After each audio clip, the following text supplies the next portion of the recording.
What up, YouTube? What up, YouTube? This is the one and only Damian Moody. I also go by Cashmere Majesty. Sometimes I go by Red Riding Hood, and I'm back again with another live video. In today's live video, I am going to get back to my Cashmere Reads videos where I'll pick a book out of my collection of books that I purchased recently. I actually did a video showing y'all all my books. And I'm just picking one of my choice out of my collection of books where I will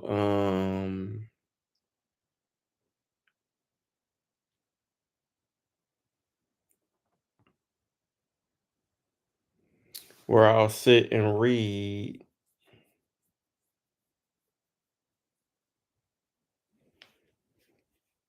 and whatever.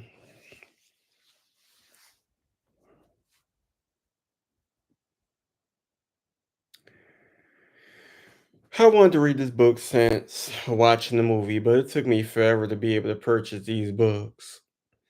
It's about 4 books some are from Sereniti Hall, some are from Falicia Blakely herself.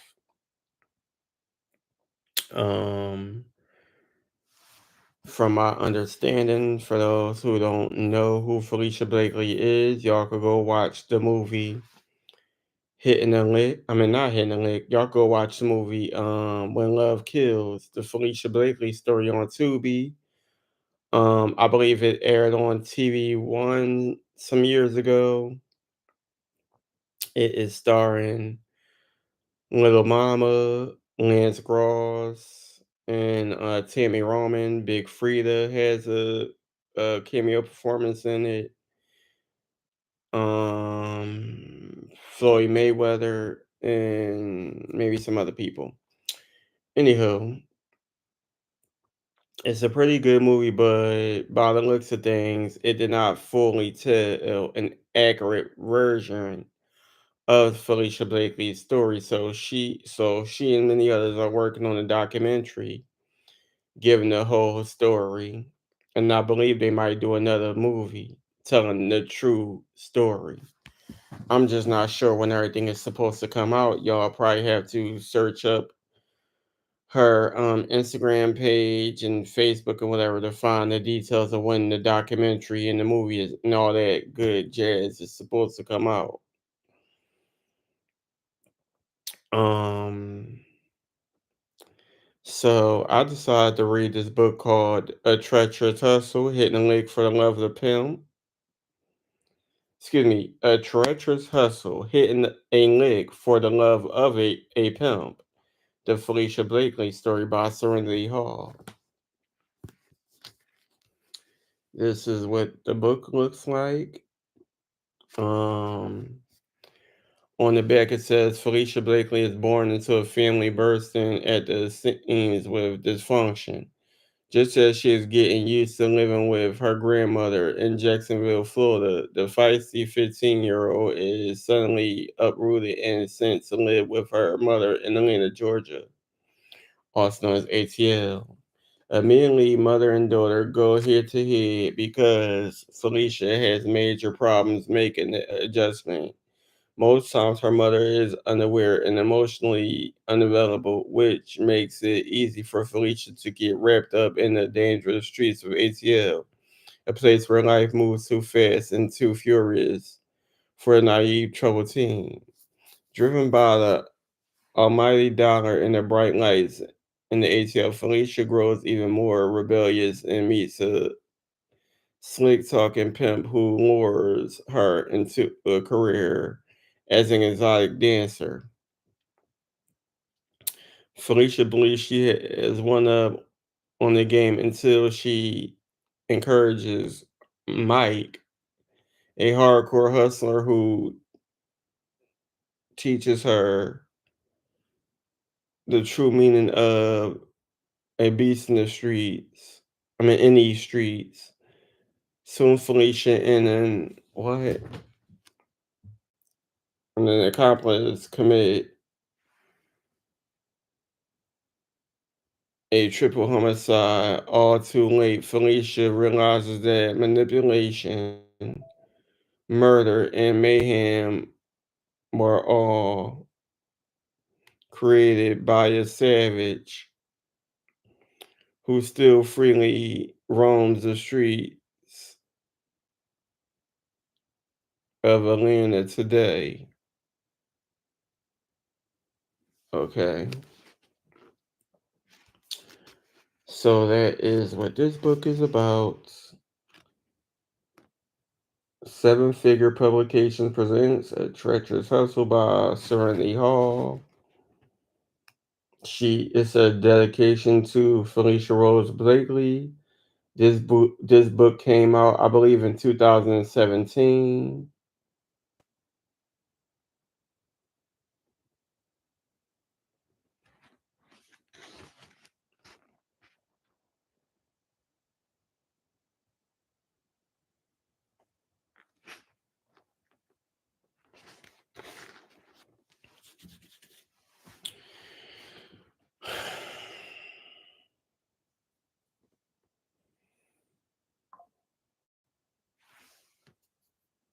This is a prologue.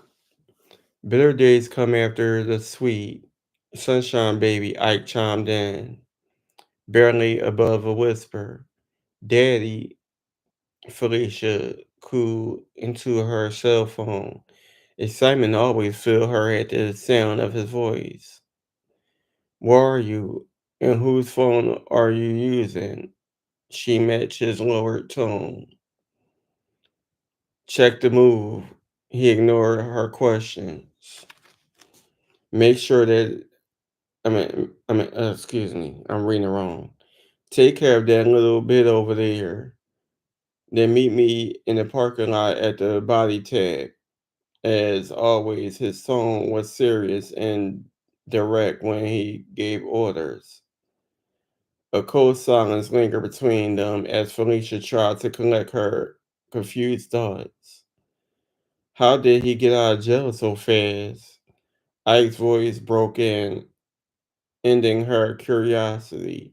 Just handle it and let's go, baby. It'll be perfect. We'll leave the Honda in the parking lot. Last time anybody saw you, you left the club with a trick.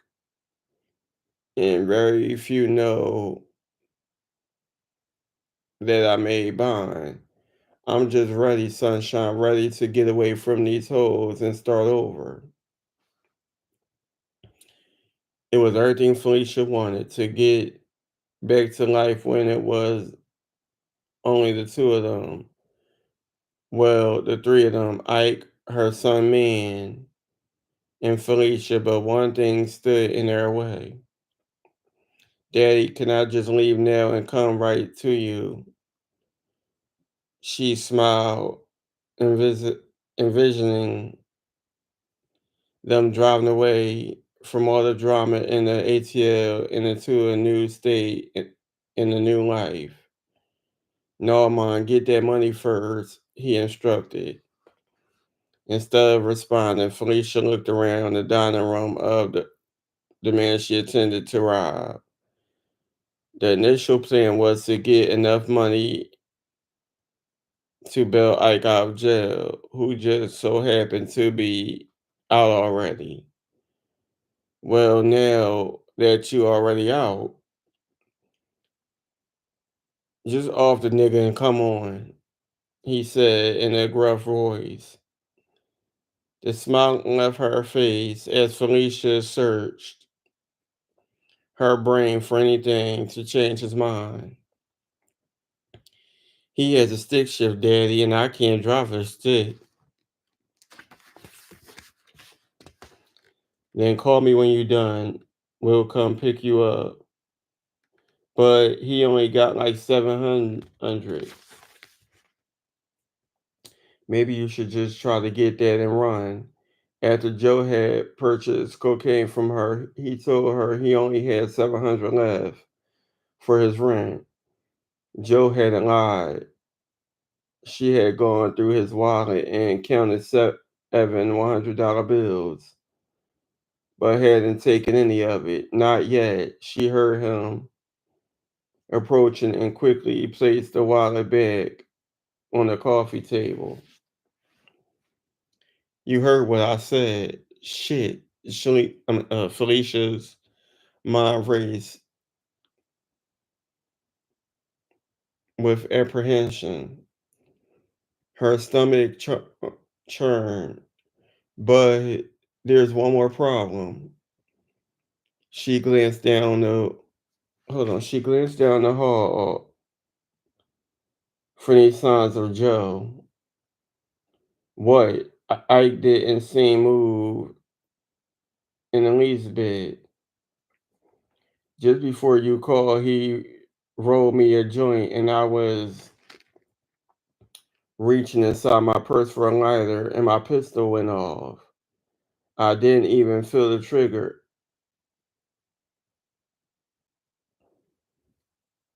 I could have been shot, but the bullet went into the baseboard, and that shit got Joe shook. He was pacing and on edge and everything. It blew me too. Maybe it's a sign. Sunshine, it's a sign to go ahead and handle your business. Crazy shit always happen right before you're about to take care of some real shit. I didn't understand. But daddy, he was practically walking on eggshells. He asked me what the hell was I doing with a gun. His hand was shaking when he picked up my purse to put the safety on a pistol. What you tell that trick? That I'm a female dancer and I sell dope. I would be stupid to be out here in these streets without one. Joe just shook his head and told me to be careful. I could tell he was shook because he was still trembling. He told me I made his nerves bad. So he just went in the other room to snort some coke to calm down. I'm just waiting for him to finish. I thought I just heard his footsteps coming back through. I mean coming back though. I'm sorry, y'all. I'm over here reading all wrong. Fuck it anyway. Alright, perfect. Go ahead and do that in a little bit. Then come to daddy. If you need me to come get you, just call me. Then start walking. I end the call. If it was possible, he would have heard Felicia swallow her fear. As she waited for Joe to return, not even 5 minutes later, her phone rang again. Hello, Felicia answered, sounding flustered. Unique, you ready? Joe asked, called Felicia by the moniker he believed was her government name. His sudden presence startled her. She turned to find him standing there, glassy eyed, with his thin, hairy chest on display. Yeah, Felicia replied, then pressed the end button on her phone and flashed him a nervous smile. How can I get this trick's money without any blood spilled? Joe let her lead him down the hall to his bedroom. Oh, wait, let me go get my purse. I'm gonna put my phone in it so so we won't have any interruptions. She rushed back to the living room and grabbed her purse off the table, dropping her phone inside. The pressure from Ike was getting to her. Briefly, what the fuck is this?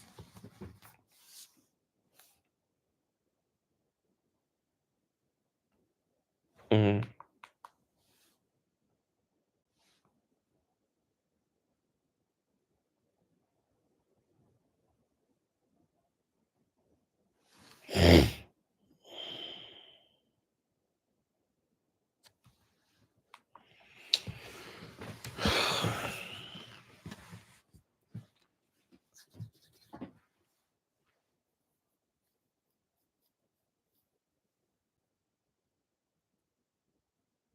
Briefly, she stared at the pistol. There's no fucking way I can kill this man. Fear of death, jail, and even her own safety also threatened her mentally. She returned to the room. Her phone vibrated. Joe's smile dissolved quickly when he snatched it out of her purse. Yes, was all Felicia offered her when she answered. What the fuck? Ike screeched into the receiver. She peered over at Joe. Paranoia setting in his eyes as he watched her every move. And that was not a good time. She replied, I don't give a fuck.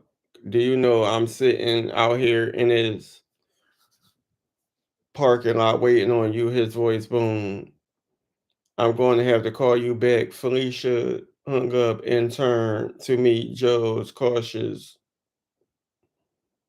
stare. Sorry about that, she said. Joe glanced at her purse, looking more uncomfortable as he sat on the bed and removed his pants. She placed her purse on the nightstand and got in the bed next to him. Again, her phone vibrated.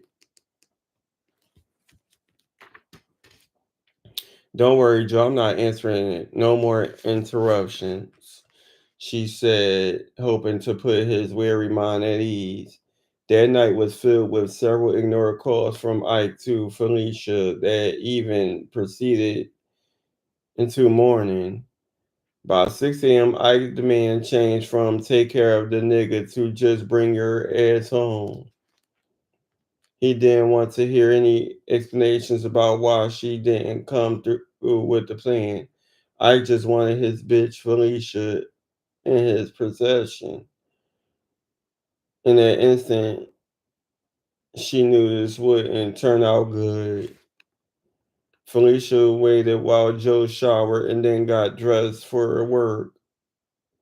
Soon they were in his Volvo driving down his Volvo. Is that what it's called? Anyway, driving down a congested I 285 toward her apartment. The sky was cloudless. She wouldn't be studying the shape of each cloud and making them into what she wanted. No magic carpet or her own private jet to get her the hell away from what she knew was coming when she got home. Nowhere to run, nowhere to hide. The uncomfortable rumbling in her stomach confirmed her fears. Damn, she rubbed both arms, staring ahead. The sun beat against her skin despite the cool air that seeped through the vents. Although Felicia wasn't trapped, she couldn't shake the suffocating feeling that her anxiety brought on, sorry. She glanced at Joe, who kept his hands on the steering wheel at 10 and 2, staring ahead. She couldn't read what he was thinking. But last night, he clung to his wallet like desperately needed oxygen. Then again, Joe was just a coke sniffing trick driving her back home. So his thoughts really didn't matter. Money did, and the only thing that ever mattered. Joe hit brakes suddenly. She noticed the traffic jam they were in and welcomed the delay. By the time her heartbeat returned to its normal pace, they were moving again, but slowly. Once traffic moved enough for him to make his exit, he seemed to pick up speed. Blocks later, she instructed Joe to Make a left right here as he entered mechanics with her heart pounded and her palms moistened. Felicia's mind raised with thoughts of stinging, vicious slaps and powerful, solid body shots that always landed in blood. He's about to beat my ass. I know it. Once the car stopped in front of the walkway that led up to the entrance, she opened the door to Joe's silver Volvo. If I ever see you again, she said calmly to the man who she been exotic entertainment for, and to whom she been selling cocaine to for months. Know that God was with you. What? Joe asked as he rubbed his shiny bald head. His brows bent as his puzzled eyes met the side of her expressionless face. I was supposed to kill you last night, Joe, and the fact that I didn't may have cost me my life. Tears threatened to fall, but she knew crying wouldn't do any good. His eyes widened as if the ghost said beside him, "What you need? Please get out my car." Felicia grabbed her purse, her heart pumping fiercely with the same dread she was certain Joe now felt. As she stood and slammed the car door, she went, feeling Ike's fist smash against her cheekbone before a single blow ever landed on her face. Mm, mm, mm, mm.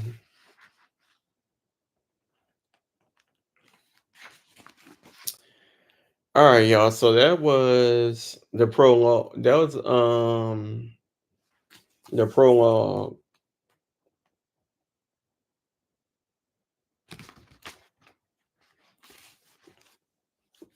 So now we know that clearly she is supposed to kill this guy named Joe, somebody she known for years. She used to trick for him and sell him drugs, and it got to a point where her pimp Ike or Mike wanted her to kill him, and in fear she didn't. So I guess, as you could say, she had to face the consequences of not doing what her pimp told her to do. And when she got home, I guess he punched her in the face. Mm, mm, mm, mm.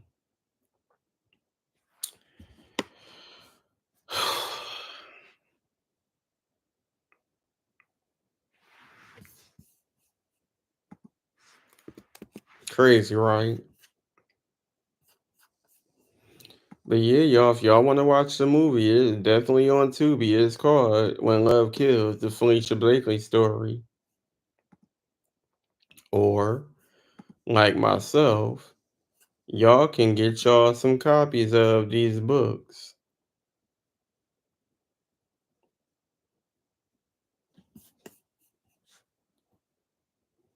And feel free to read them with me. Or y'all can just sit and listen to me read them.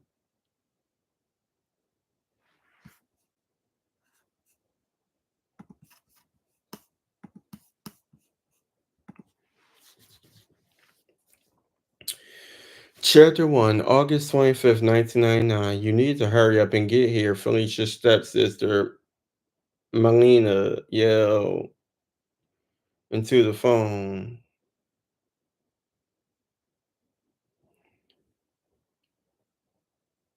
Girl, I'm coming, Felicia retorted, rolling her eyes as she moved the phone from her ear. I'm not trying to hear her fussing.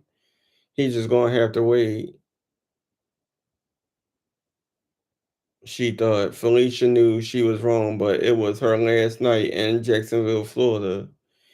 And the 6 foot tall Caribbean cutie had been chasing her for months. Unable to resist him any longer, she accepted his invitation to a popular reggae joint, looking forward to her upcoming 16th birthday. The Caribbean Cutie was officially her first one night stand, and Felicia was truthful with him about moving to Atlanta, but not about the promotion that her mother received. Felicia had claimed it was her own, giving Caribbean Cutie the impression that it was her reward and she was about to celebrate it along with her 21st birthday. Melina's voice ruined Felicia's happy thoughts. Well, Kevin called and said he was on his way. Felicia, your damn flight leaves at 8 o'clock. So what? That's my mama, man, not mine. Felicia glanced at the time on her cell phone. Wish Melina would stop acting like she my damn mama. Caribbean Cutie took hold of her free hand and kissed the back of it, sending tingles all over her body as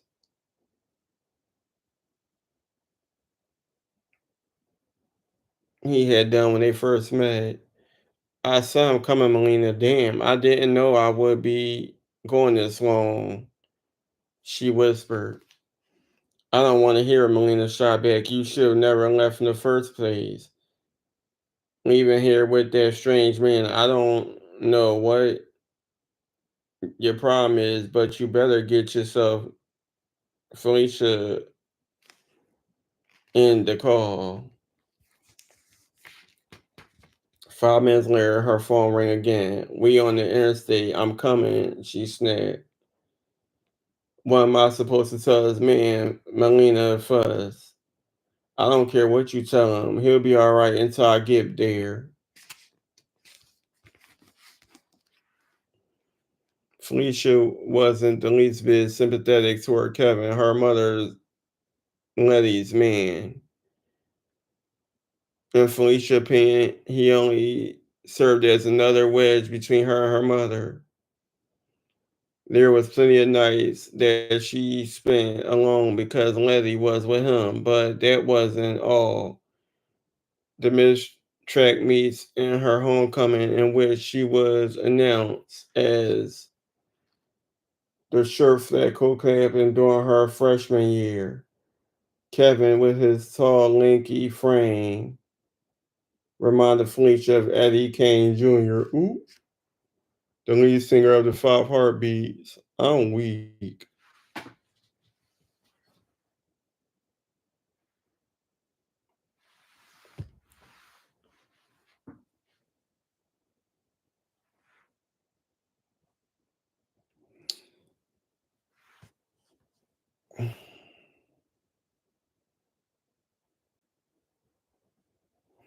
He had become the model for what Felicia believed men were best for, fulfilling whatever need she had. Kevin, on the other hand, was her sugar daddy, but she treated him as such because he acted nothing like a father figure. That shit went out the door the day his eyes lingered over her physique long enough to make her extremely uncomfortable. The instant Felicia arrived at her grandmother's house, where Melina and her two sons and a cousin also resided,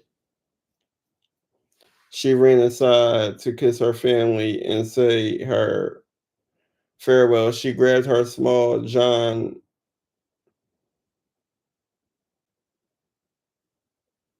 what? John Casablanca. I don't know. Y'all forgive me for mispronouncing these damn fashion brands, whatever. Modeling bag, stuffing what was left of her life in Jacksonville inside. The rest of her belongings had already been sent via UPS. Thanks to Kevin. Should I change? She toyed with the idea of changing her powder pink DKNY peekaboo belly top and matching silk skirt.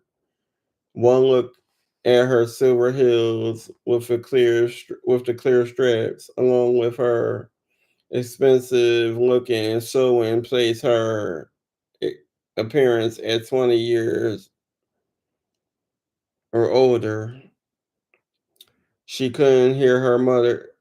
She could hear her mother's lady's voice in her head. Falicia, you need a bra on with that blouse. That alone encouraged her not to change clothes. Now, I suppose I'll just introduce Letty and Atlanta to this fly slim beauty. I ain't gonna lie, I do wish this book had some pictures of her. I don't think any of the books I purchased had pictures of Felicia Blakely throughout her life. This is just a novel or whatever you want to call it. But yeah, this book ain't got no pictures at all. I guess y'all have to look at her Facebook or her Instagram to find some pictures. It's definitely Isha ran into her grandmother's room one last time and sat on her lap. To everyone else, Felicia always rocked a tough interior, but she allowed a few tears to fall in her grandmother, Olivia's presence. She had been more than of a mother to her than a grandmother. You sure you want me to do this, Mom? Felicia asked, holding Olivia's face, hoping she'd tell her she didn't have to go. Filled with nothing but love, Felicia stared into the eyes of a copper skinned woman with Cherokee Indian features. Her grandmother's house had served her as her refuge many times. A year ago, Olivia had taken her hand. Ma, you remember when I first moved in with you? Felicia asked. Of course I do. I'll never forget it. Olivia nodded.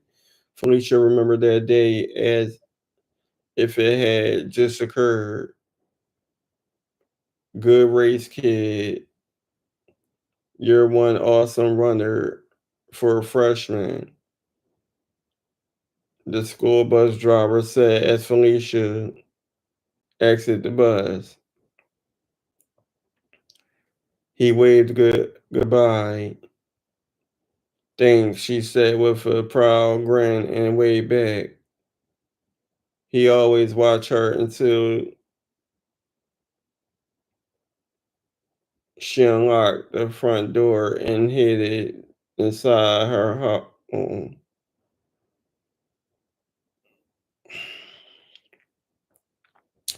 Disappointment rose in her throat as she shut the door. She cut on the lights in each room as she made her way into her bedroom and placed the medal she just won at the regional track meet on the dresser. There was no one to celebrate with, not even to discuss the record.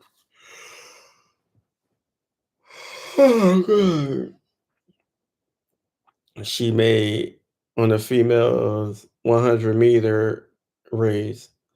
Nor could she call anyone because there was no landline. I'm so sick of this, she said, sitting on the edge of the bed, staring out the window. Suddenly, Felicia hopped up and ran to a payphone planted on the opposite corner near her backyard. Calling her grandmother was her normal routine. Hey, baby, what's the matter? Olivia's lovingly inquired.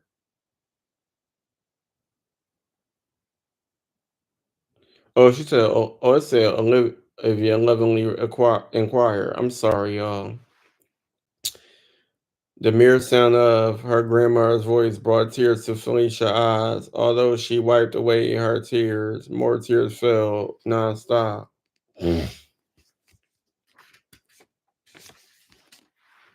It's just that no one is here again, and she didn't even show up for my track meet. Ma, I just don't understand. Oh, baby Olivia said, maybe it's not meant for you to understand, but she loves you. I want you to pray for her. Go, go get on your knees and tell God how you feel, okay? Felicia shook her head as if Olivia could see her nodding yes. Loving her mother always brought her so much pain. Can I come over there with you, Ma? She asked. Yes, baby, anytime. As she walked the 17 block distance to her grandmother's house, Felicia's mind was made up. I'm never going back to Letty's empty ass house. Ever. Olivia's voice brought Felicia back to the present, to reality, where she sat on her grandmother's lap, smothered in a loving embrace.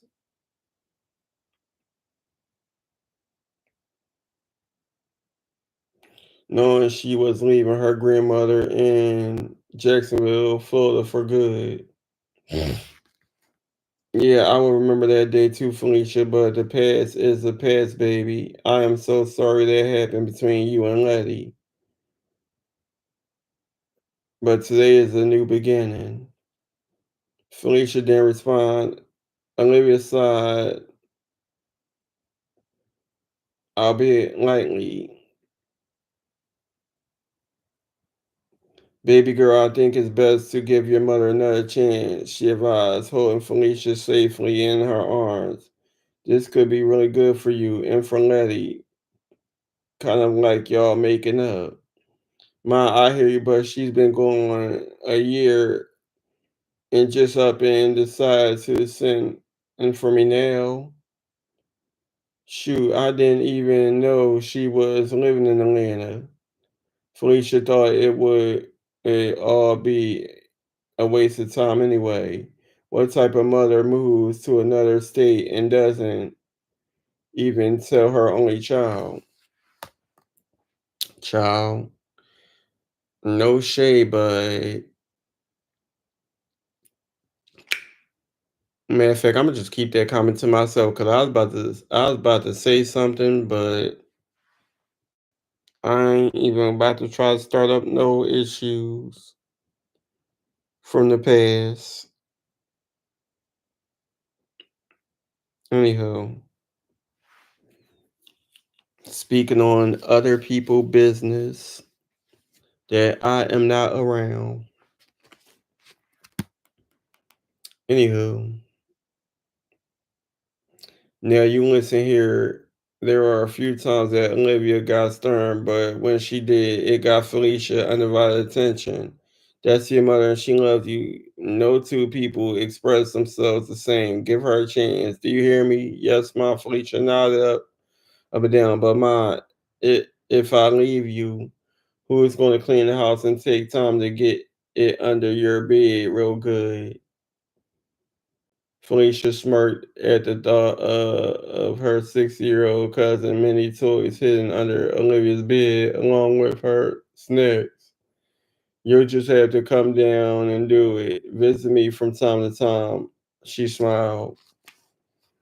But who else is going to have older guys that only want my I could what? But who else is going to have older guys that only want my coochie, buying you groceries and beer and putting money in your pocket? She wondered. Mine is not going to be the same without you. Felicia hugged her tighter. Well, sugar, you know you can call me every single day. And when things get hectic, remember what I always tell you. Get down on your knees and pray, she said in unison. Felicia's life was being disrupted in a major way. It made little sense to leave her family for her mother. None of this felt right. Her stomach agreed and rumbled a warning. Don't leave.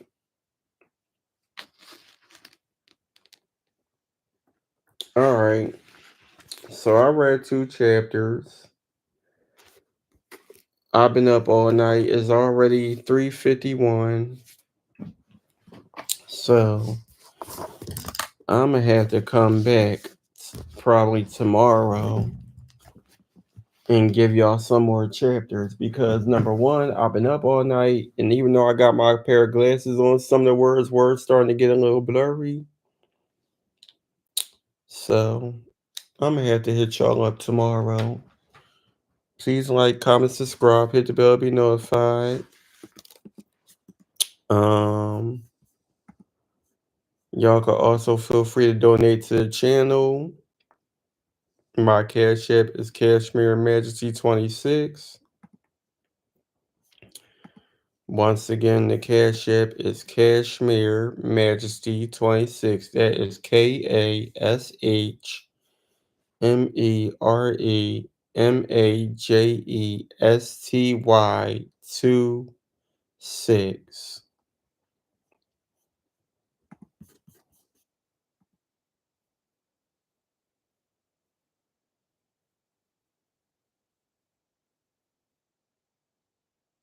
I'm gonna get back to y'all next one.